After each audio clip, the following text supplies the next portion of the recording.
Former Japanese Abe Shinzo was shot in the chest while making a speech at an election campaign in Nara, Japan on Friday. Shortly after he was shot, police captured 41-year-old Tetsuya Yamagami as a suspect in the case. Police also retrieved a gun from where Abe was shot at. Japanese Prime Minister Fumio Kishida said Abe was in a critical condition and doctors are working hard to save him. Fuji TV reported that Yamagami, a resident of Nara, is a former member of the Japanese Maritime Self-Defense Force, also known as the Japanese Navy.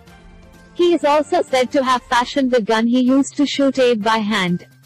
Yamagami told investigators that he was unhappy with Abe and targeted the former prime minister with the intention of killing him, said a report by Japanese news agency NHK.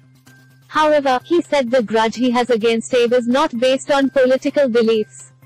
A video released by NHK shows Yamagami allegedly hanging around the place where Abe was slated to campaign on Friday.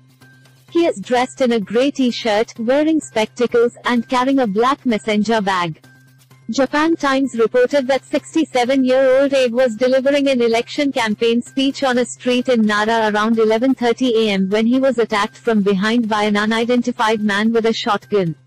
He was struck by a bullet in the chest. An NHK reporter who was at the scene said they heard what sounded like a gun going off twice, after which Abe collapsed, bleeding. Yamagami was overpowered by the police and detained while he was making an attempt to escape the site. The gun used in the attack was also recovered.